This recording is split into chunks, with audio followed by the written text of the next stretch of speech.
Welcome to the Book Insider. Today, we're going to talk about The Art of Active Listening by Heather R. Younger. It was 9 p.m. A small cafe. Light rain was making the air outside feel even more peaceful. Sitting in the corner of that cafe was Jackson, a 26-year-old guy who had been feeling a bit disconnected from both his office and personal life for a few months. Everything seemed fine, but something still felt missing. That day, he came to the cafe alone, just to spend some time with himself. That's when he noticed a girl talking and a guy just listening to her attentively. No interruptions, no judgmental expressions. He was simply listening, calmly and with full focus. Jackson started enjoying watching them for a while, and suddenly a question popped into his mind. Have I ever listened to someone like that? Fully present, without jumping in to speak. Probably not. Immediately, he thought of his friend Olivia. She often told him, "You listen less and think more about what to say next." Jackson used to think she was overthinking, but today he felt maybe she was right. There had been many times when a friend or colleague would share something, and Jackson would instantly respond with, "Oh, that happened to me too," or "Why are you thinking like that? Move on, man." But today, watching that guy in the cafe, Jackson realized that active listening isn't just about hearing. It's about understanding, being present, and, most importantly, giving the other person space without forcing your opinion. Jackson went home and searched on YouTube for a video, How to Listen Actively. He found a therapist saying, active listening is not just about silence. It's about being fully there, showing the other person that what they say matters. Use your eyes, your body language, your silence, and your words wisely. That night, Jackson made a promise to himself. He would now listen just to listen, not to respond. The next morning, he practiced it for the first time at work. There was a junior in his team named Elijah, who often tried to say something, but Jackson was usually in a hurry. Today, Jackson called him and said, "Whatever you want to say it all. I'm just listening." Elijah was hesitant at first, but slowly he started talking. He had some concerns about a project strategy. Jackson nodded, didn't interrupt, and occasionally said things like, I see, or go on. When Elijah finished, Jackson paused for 2 minutes and said, "So what you mean is you feel the timeline is unrealistic and some responsibilities aren't clear. Is that right?" Elijah's face lit up. "Yes, sir, exactly. I've tried explaining it before, but maybe you were busy then." For the first time, Jackson understood how much being truly heard can make someone feel valued. It wasn't magic, but an emotional connection had formed, just by listening attentively. A few days later, he met Olivia again at a random meetup. She was talking about her new startup. This time, Jackson was fully present. He didn't look at his phone, didn't interrupt, and gave no advice. He just looked into her eyes and nodded gently as he listened. Olivia stopped and smiled. "Have you changed? Today, you listened to me without interrupting. Feels nice." Jackson smiled back. "Maybe I learned it from that guy in the cafe." Slowly, active listening became Jackson's habit. In every conversation, he started asking himself, "Am I fully present right now?" If not, he would pause and refocus. One day, his mom sounded a bit upset on the phone. Earlier, he might have said, "Everything will be fine, Mom," and ended the call quickly. But this time, he patiently listened, tried to understand the emotions behind her words. When the call ended, his mom softly said, "You gave me so much comfort today." Jackson now knew that active listening is a superpower. In a world where everyone wants to talk, someone who listens, without judgment, without interrupting, is a healer. Jackson learned 3 key things about active listening. 1. Presence, being fully in the moment, making the other person feel like they're the most important thing right now. 2. Reflection, repeating or summarizing what the other person said, so they know they were understood. 3. Follow-up, checking in later, asking how they're feeling now or if anything improved. He realized people don't want advice, they want attention. They want someone to just listen, with their heart. That's what makes a person truly different, empathy and understanding. Now, whenever a friend or colleague talks, Jackson reminds himself, this moment isn't about me, it's about them. Slowly, his relationships improved. He became a leader people wanted to follow, just because he listened. They say, people don't care how much you know until they know how much you care. And active listening shows that you truly care. Now, conversations in Jackson's life had a new meaning. If you like our free summaries, you can subscribe to our channel, buy our membership, or support us through UPI and PayPal. Now, let's get back to the summary. Every interaction was now a chance for him to understand, to connect, and to truly feel another human being. And the most beautiful thing was, now when he listened, people started listening to him. Maybe this is what real connection means. When we listen with our heart, the other person opens up. And that act of listening, understanding, and holding space is the true power of active listening. The office was buzzing. There was an announcement about a new project. The whole team was excited but a bit nervous too.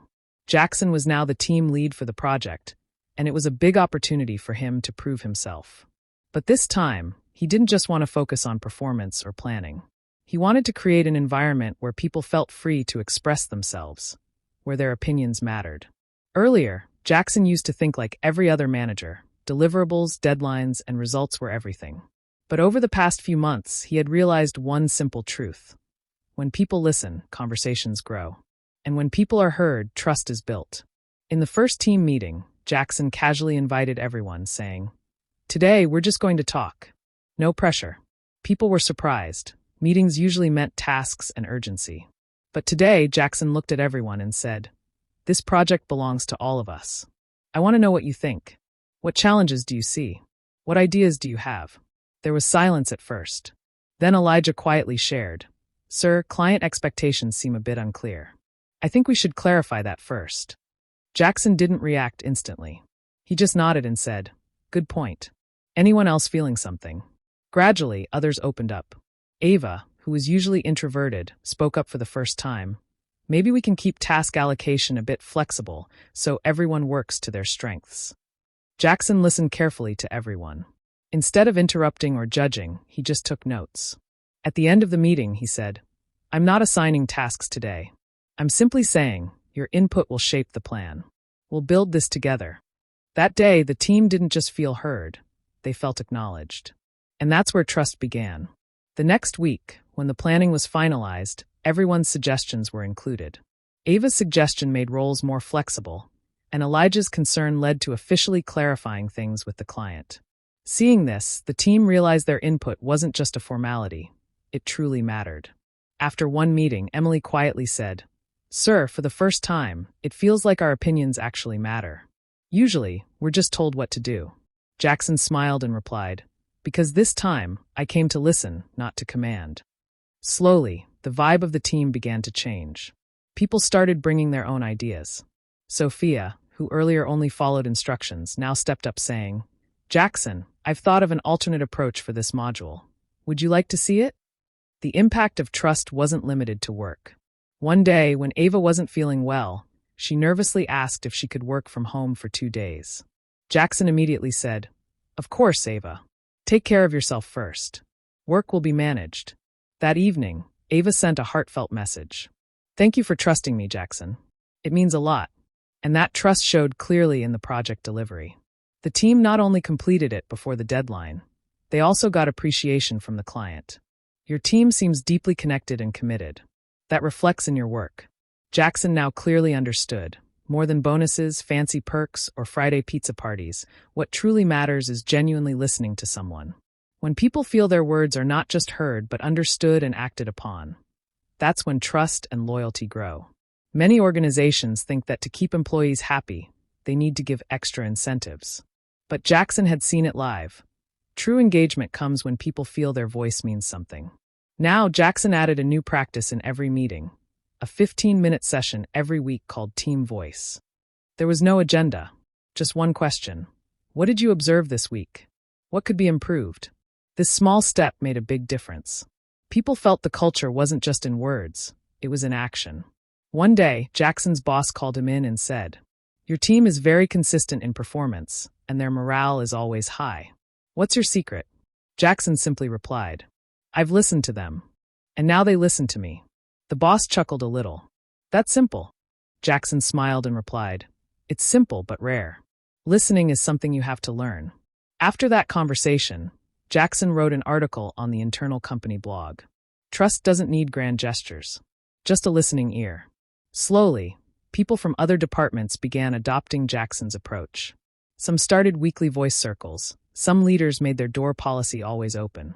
The ripple effect of trust had begun, and it all started that evening in a cafe when Jackson truly listened to someone with full attention for the first time. Jackson now understood that leadership isn't built on fancy titles. It's built on genuine listening. People don't follow until they feel their leader understands and acknowledges them. And that only happens through listening, without distractions, ego, or interruptions. If every organization, every team, every relationship built a culture of truly listening, understanding, and then responding, trust would naturally follow. Jackson's team was no longer just a working unit. They had become a support system. They helped each other, shared feelings openly, and stood by each other in tough times. All of this happened because one person decided not just to listen, but to understand. Maybe this is how real connection begins. When listening becomes more than a habit, it becomes a culture. Jackson's team had done well in the first 2 projects. His name was now known as a good leader. But with growing responsibilities, he started facing new challenges. One day, during an important discussion with the team, Jackson realized he was missing things. He was taking notes on his laptop, checking phone notifications, and only half listening. After the meeting, a teammate, Elijah Wilson, said, "Sir, it feels like you're not fully focused on what we're saying. Are we missing something important?" That hit Jackson hard. He realized his multitasking was affecting his ability to listen. That was just the beginning. Over the next few days, Jackson noticed other barriers too. Sometimes his ego didn't let him accept ideas that challenged his own. "Isn't that the same thing I said earlier?" he'd think, and then stop paying attention. Once, a junior team member, Caleb, gave a suggestion that was totally different from Jackson's thinking. But Jackson ignored it because he was the senior leader. He assumed Caleb's input couldn't be that important. Then one day, Ava gave feedback. "Jackson, you interrupt too much in meetings. It stops people from speaking freely." Hearing that made Jackson uncomfortable. He thought he was just doing his job well. The discomfort stopped him from accepting the feedback. He started defending himself instead of acknowledging mistakes. Jackson realized these barriers, multitasking, ego, hierarchy, and fear of feedback, were creating distance between him and his team. One evening, sitting alone in the office, he thought, "If I don't fix this, my leadership will suffer." He decided to consciously work on removing those barriers. First, he tackled multitasking. In the next meeting, he silenced his phone, closed his laptop, and gave his full presence to the team. He listened carefully, avoided interrupting, and asked clarifying questions. Then, to reduce ego, he reminded himself, leadership isn't about being the smartest in the room. It's about helping the team succeed. He started keeping his ideas as backup and focused more on the team's input. To break the hierarchy barrier, he began having informal conversations with junior team members, listening to them openly, and trying to understand their views. He realized that a good leader listens at every level, no matter how junior the speaker is. The hardest part was accepting feedback. Jackson thought, "If I don't take feedback openly, I'll lose my chance to grow." He asked a few trusted colleagues for honest feedback, even if it made him uncomfortable. Slowly, Jackson's listening skills improved. The team felt the difference. One day, Caleb said, "Sir, now it really feels like you're listening to us." Jackson smiled and replied, "Maybe it's been a journey of learning. And now I know listening isn't easy. But the harder it is, the more important it becomes." Jackson's story teaches us that the barriers to listening often come from within, our habits and mindset. Unless we change those, we can't truly listen. Sometimes we think we're listening, but our mind is somewhere else. When we multitask, we're not fully present, and that makes the other person feel unheard. Ego stops us from accepting new ideas. If we always think that our way is the only right way, we lose out on others' creativity and insights. Hierarchy is also a big barrier. If we judge people's words based on their position, we can't build a healthy team culture.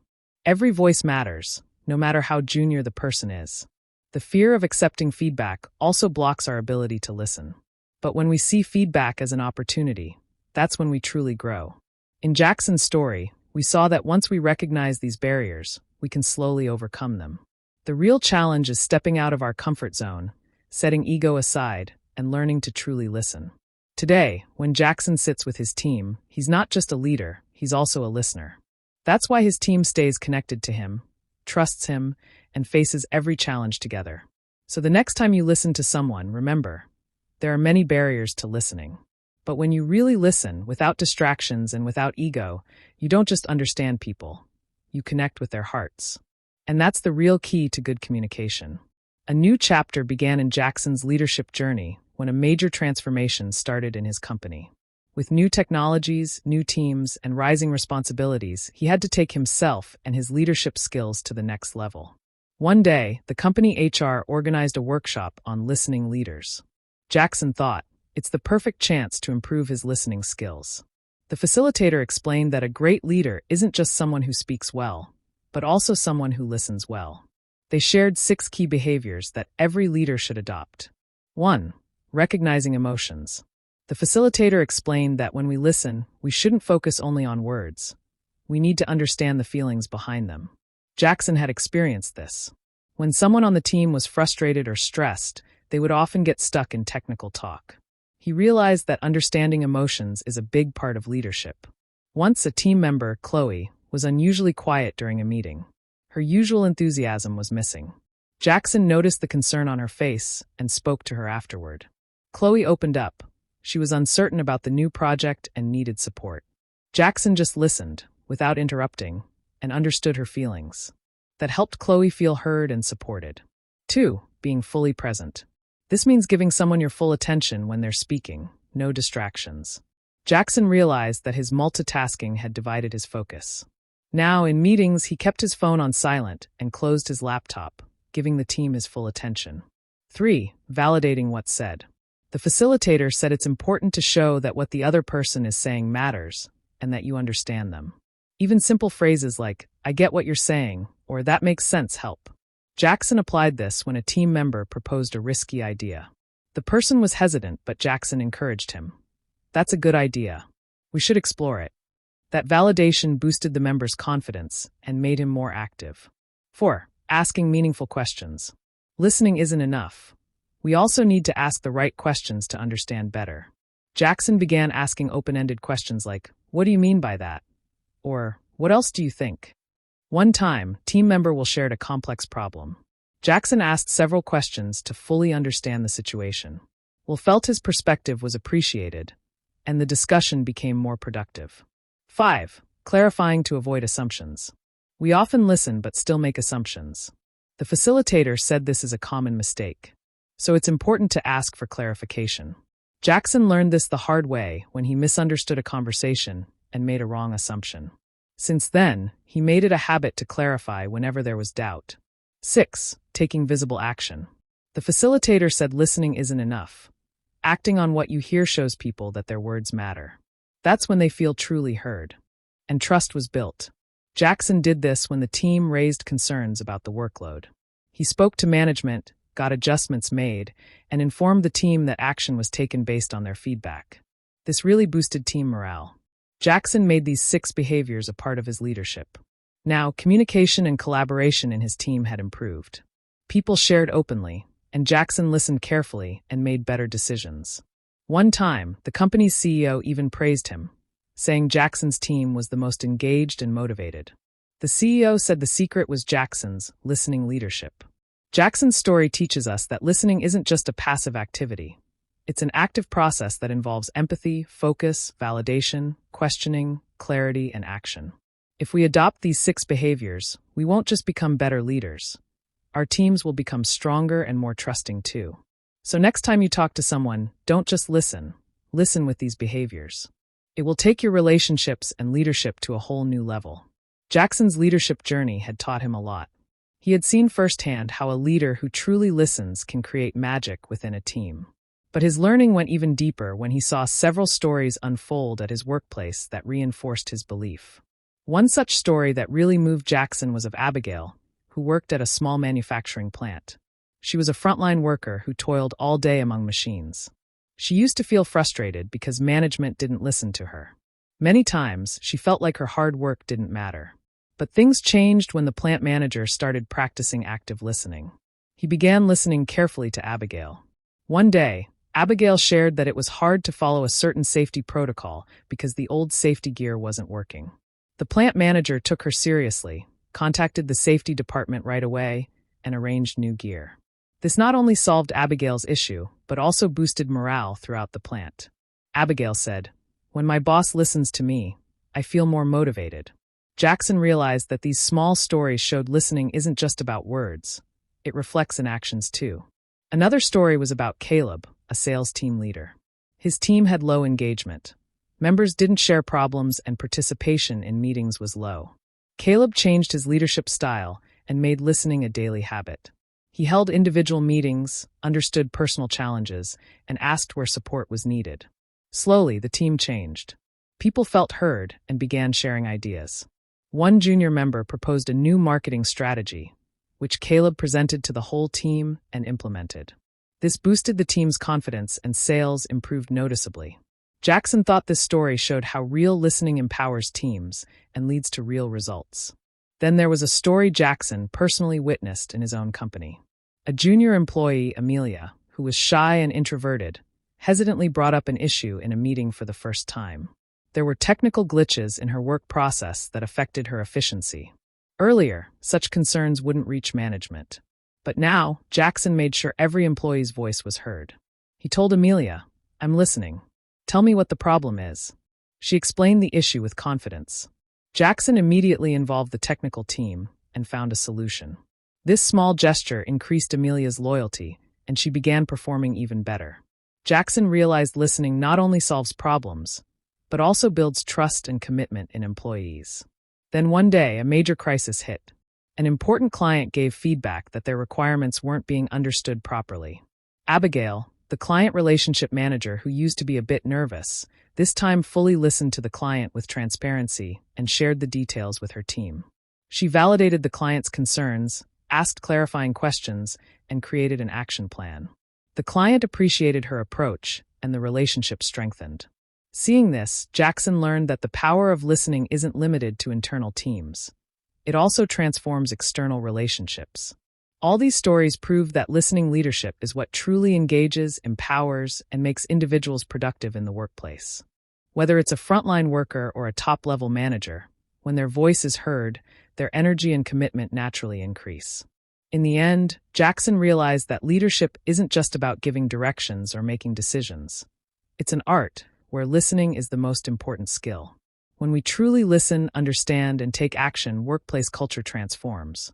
Jackson gave new meaning to his leadership journey.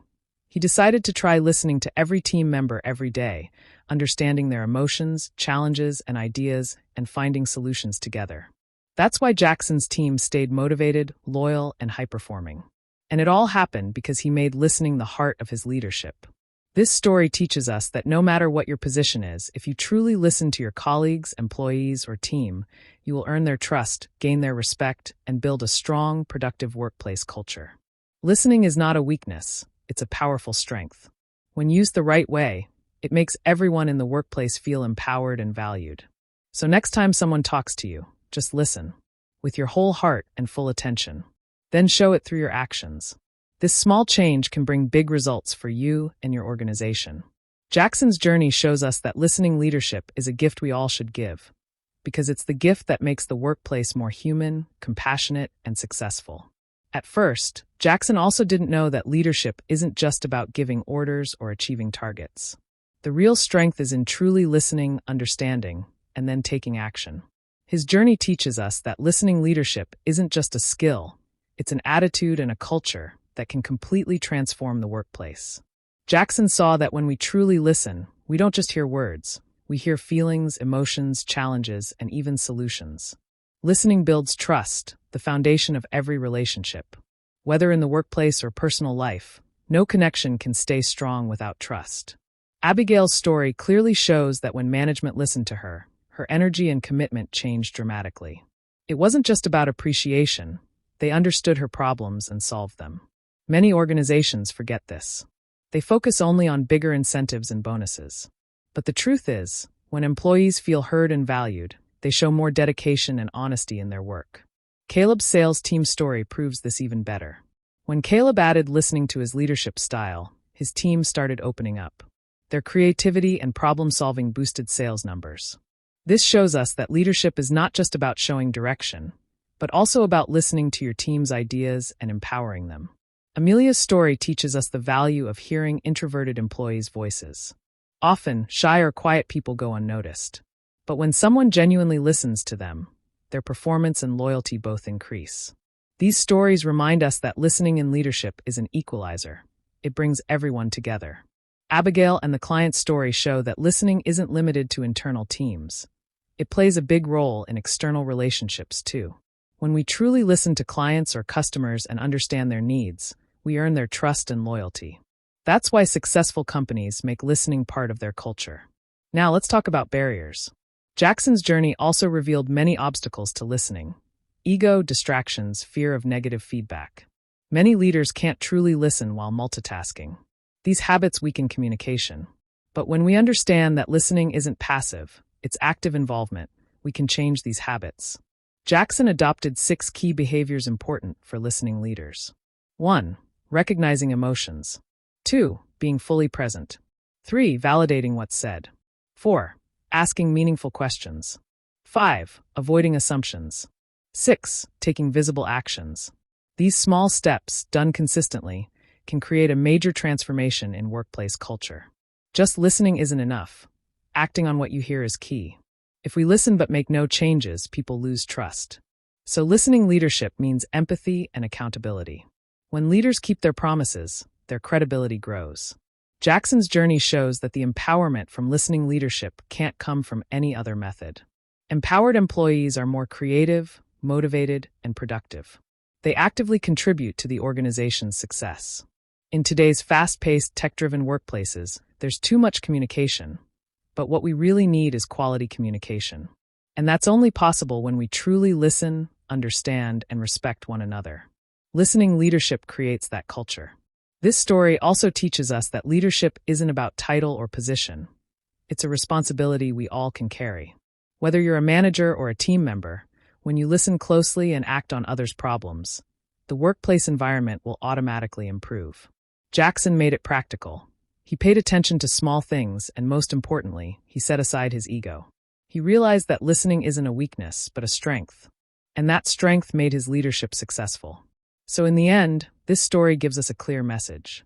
If we want to make our workplaces more human-focused, not just task-focused, we must put listening at the top. Only through listening leadership can we build trust, solve problems on time, and guide our teams in the right direction. So this was today's book summary. Let us know how you liked it in the comments. And thank you for listening till the end.